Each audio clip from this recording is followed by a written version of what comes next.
Shalom, selamat sore dan salam sejahtera.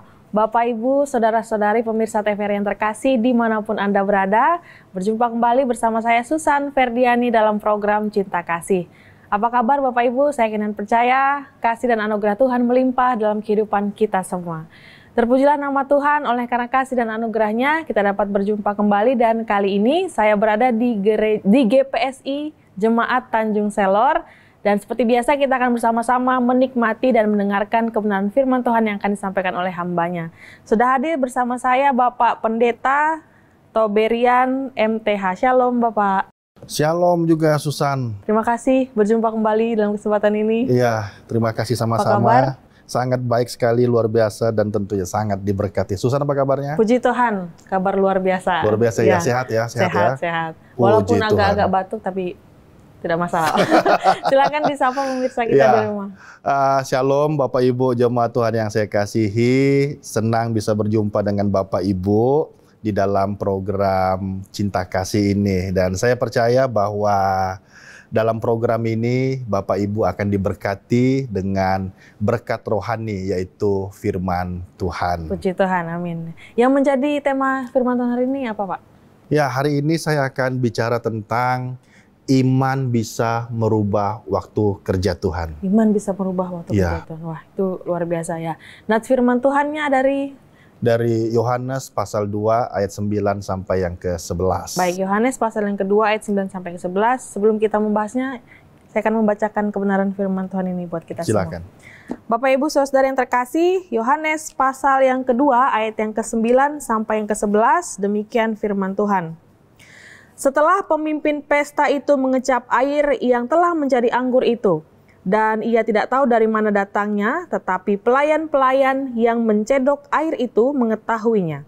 Ia memanggil mempelai laki-laki dan berkata kepadanya, "Setiap orang menghidangkan anggur yang baik dahulu, dan sesudah orang puas minum, barulah yang kurang baik.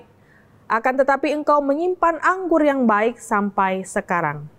Hal itu dibuat Yesus di Kana yang di Galilea sebagai yang pertama dari tanda-tandanya, dan dengan itu ia telah menyatakan kemuliaannya dan murid-muridnya percaya kepadanya. Puji Tuhan. Dengan demikian pembacaan firman Tuhan. Silakan Pak Pendeta menyampaikan apa maksud Tuhan tentang iman bisa merubah waktu kerja Tuhan. Pernah teman saya bertanya kepada saya, dia bilang, "Masa iya iman bisa merubah waktu kerja Tuhan?" Dan saya bilang bisa. Contohnya seperti di perkawinan di Kana. Dan pada saat itu ketika ada sebuah pesta perkawinan di Kana, dan pemilik dari pesta itu kehabisan anggur. Nah, dalam tradisi orang Yahudi bahwa dalam setiap pesta anggur harus ada, dan anggur melambangkan sukacita. Dan pada waktu itu mereka sedang kehabisan anggur. Nah, di dalam tradisi orang Yahudi pula, kehabisan anggur bahwa penyelenggara pesta tidak menerima atau menyambut mereka dengan ramah. Artinya apa? Bahwa mereka kalau bisa ya kamu pulang aja gitu. Nah, tetapi Ibu Yesus ada di situ. Ibu Yesus ada di situ ya, sama seperti kayak kita di Indonesia ya. Ada yang namanya ngerewang atau gotong royong gitu, ya kan? Dan akhirnya ketika Ibu Yesus melihat mereka kebingungan karena kehabisan anggur, dia datang kepada Yesus, dan ibunya bilang begini, mereka kehabisan anggur. Dan Yesus bilang, "Mau apa engkau ibu? Waktuku belum tiba." Waktuku belum tiba artinya apa? Bahwa waktu Tuhan Yesus untuk melakukan mujizat belum saatnya. Nah, tetapi Ibu Yesus bilang begini, apa yang diperintahkan kepadamu kamu kerjakan. Dan akhirnya apa? Para pelayan yang ada di pesta itu mengerjakan apa yang diperintahkan. Dan akhirnya apa yang terjadi? Terjadilah yang namanya sebuah mujizat pertama yang dilakukan oleh Yesus, yaitu apa? Air menjadi anggur. Dan pada waktu itu, orang-orang berkata bahwa engkau menyiapkan anggur yang baik. Nah, artinya apa?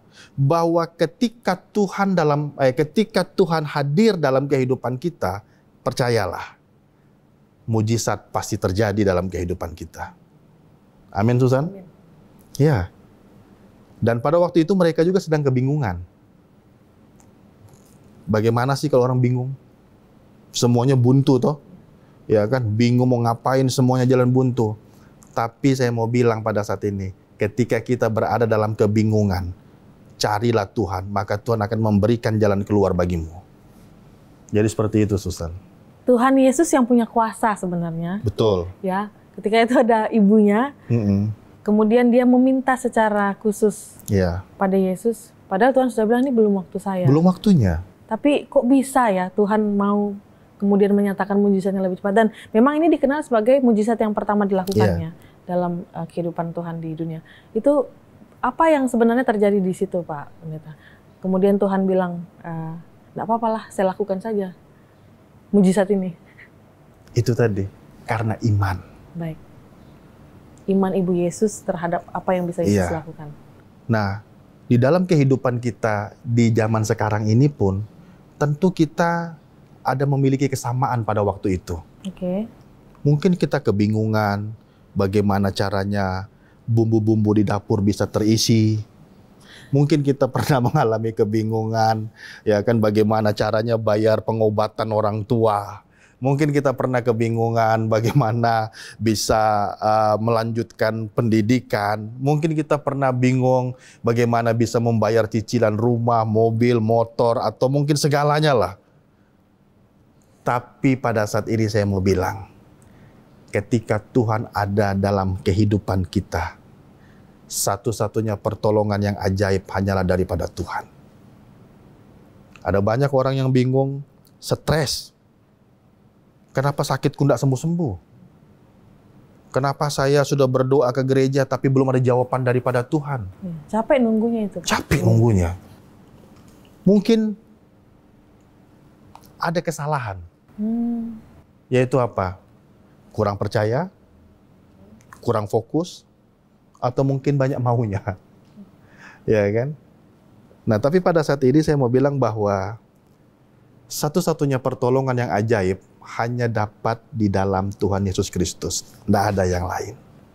Puji Tuhan, Pak Pendeta. Ini bagian awal dari kebenaran firman Tuhan yang kami sampaikan hari ini. Kita akan melanjutkannya, tapi jangan kemana-mana. Kita akan mendengarkan dulu pujian berikut yang begitu indah untuk kemuliaan Tuhan. Selamat mendengarkan.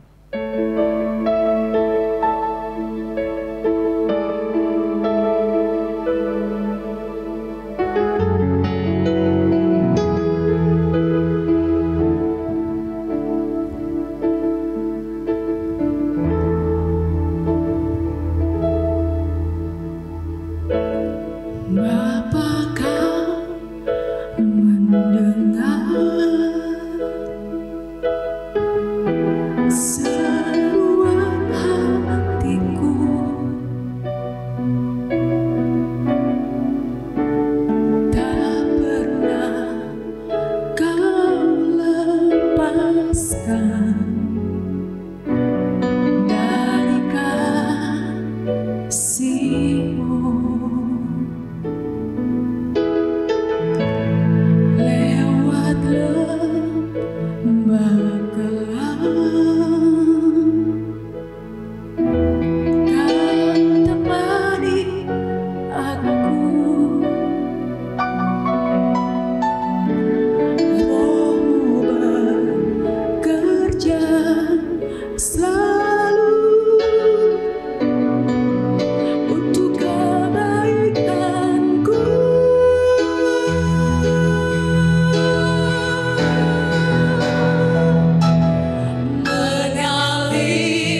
Bapak Ibu, saudara-saudari pemirsa TVR yang terkasih, demikian pujian yang sudah disampaikan untuk kemuliaan bagi nama Tuhan. Kita akan melanjutkan kebenaran firman Tuhan hari ini yang akan disampaikan oleh hambanya tentang iman bisa merubah waktu kerja Tuhan dari Yohanes pasal yang kedua ayat 9 sampai yang ke-11. Silakan Pak Pendeta dilanjutkan apa yang ingin Tuhan nyatakan melalui kebenaran firman Tuhan hari ini.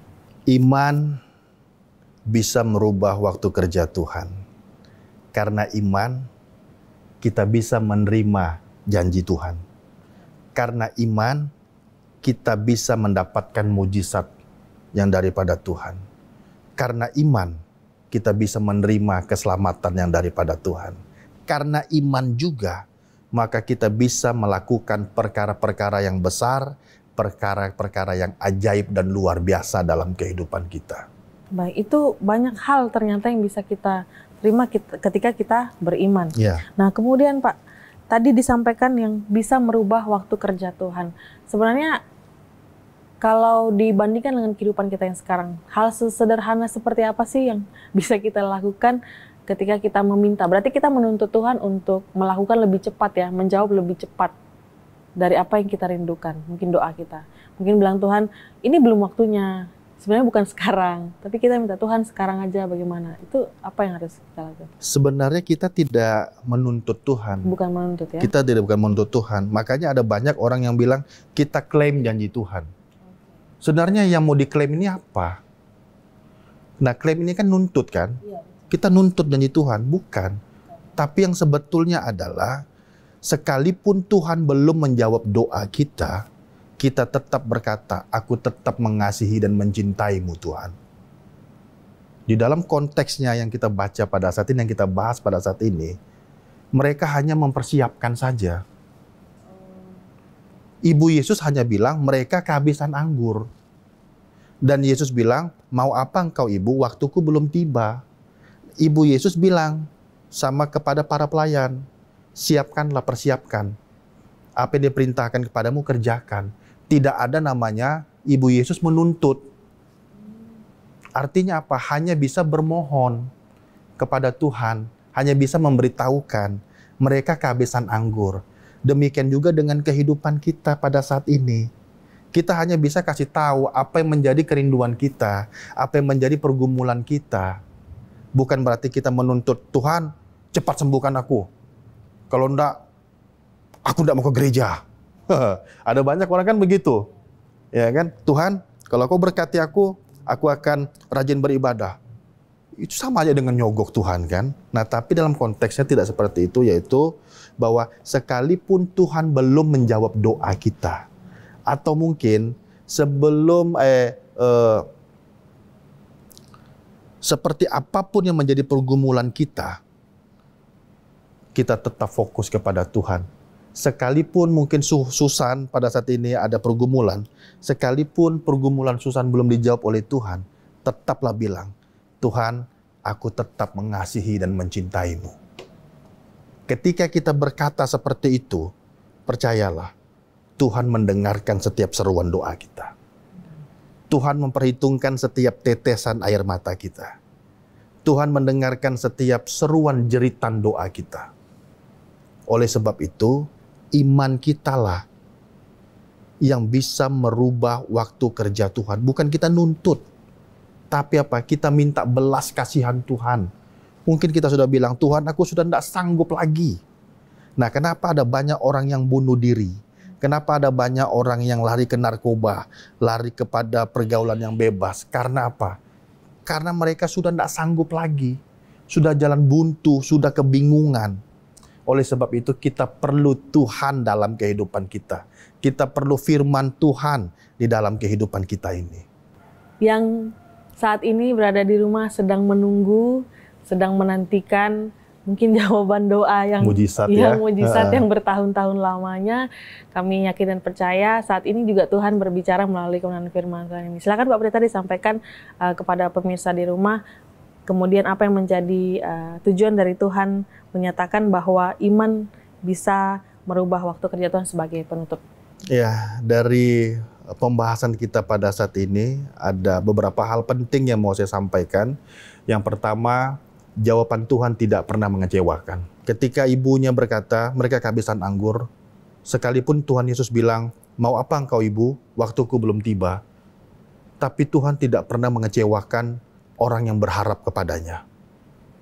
Tuhan tidak pernah mengecewakan. Dia selalu memberikan yang terbaik kepada orang yang setia, orang yang berharap, orang yang berseru kepadanya. Jawaban Tuhan tidak pernah mengecewakan. Meskipun mungkin tidak sesuai keinginan kita begitu Pak.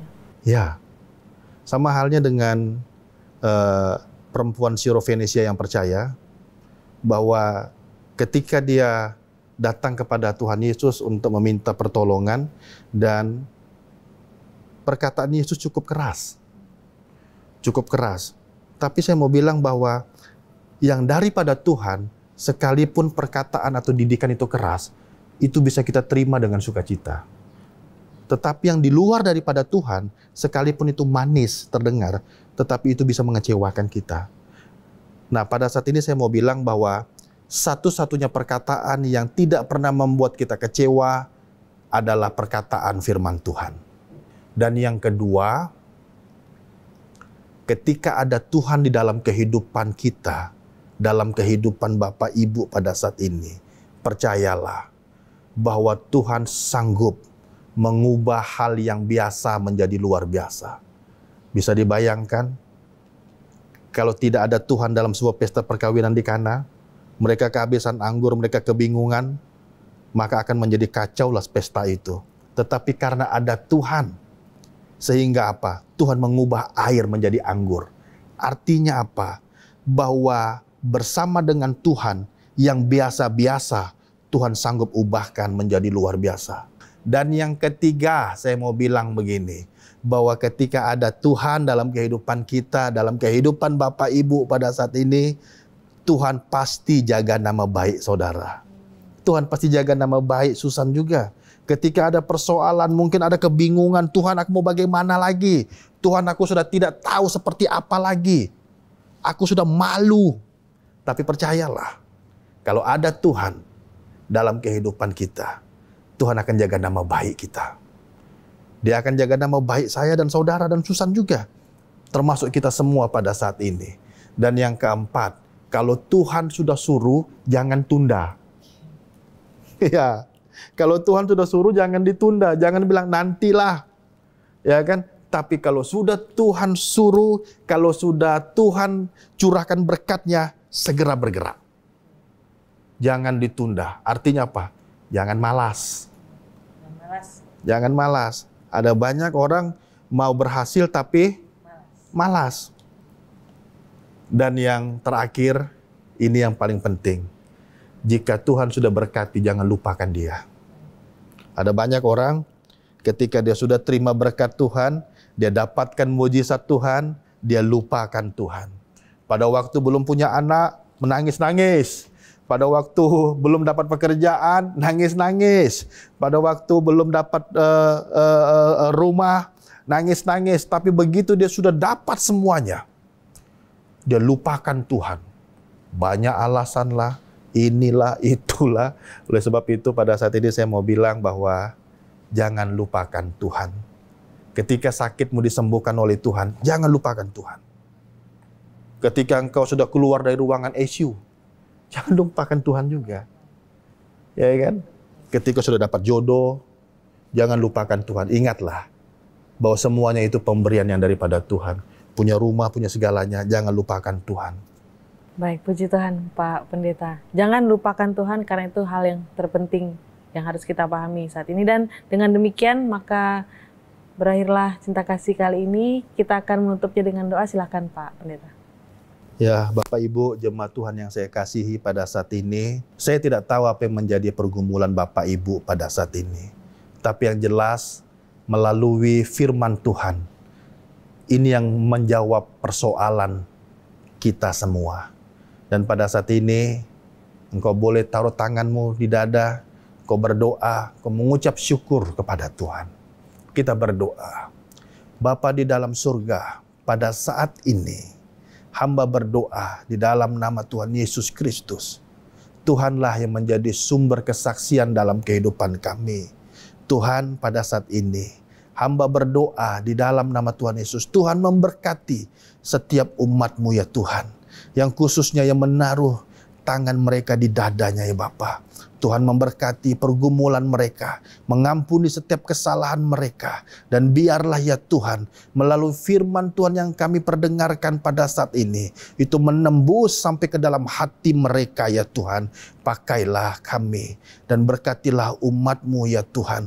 Ampunilah setiap kesalahan kami, sebagaimana Tuhan menjaga nama baik dalam sebuah pesta perkawinan di Kana. Kami percaya Tuhan juga menjaga nama baik kami, menjaga nama baik anak-anak, menjaga nama baik suami, menjaga nama baik istri. Dan kami juga percaya Tuhan bersama dengan Engkau, kami akan dibuat Tuhan menjadi orang yang berhasil. Yang biasa-biasa, Tuhan pasti buat menjadi luar biasa. Oleh sebab itu ya Tuhan, kami tidak melupakan kebaikan Tuhan. Kami tidak melupakan keajaiban Tuhan dalam kehidupan kami. Tuhan memberkati pada saat ini di dalam nama Tuhan Yesus Kristus. Haleluya. Amin. Amin. Haleluya, puji Tuhan. Bapak Ibu Saudara yang terkasih dalam Tuhan, dengan demikian berakhirlah cinta kasih kali ini. Terima kasih Pak Pendeta. Sama-sama, Tuhan memberkati untuk pelayanannya. Akhirnya saya Susan Ferdiani beserta seluruh kerabat kerja yang bertugas hari ini mengucapkan terima kasih atas kebersamaan Anda. Selamat sore, Tuhan Yesus memberkati.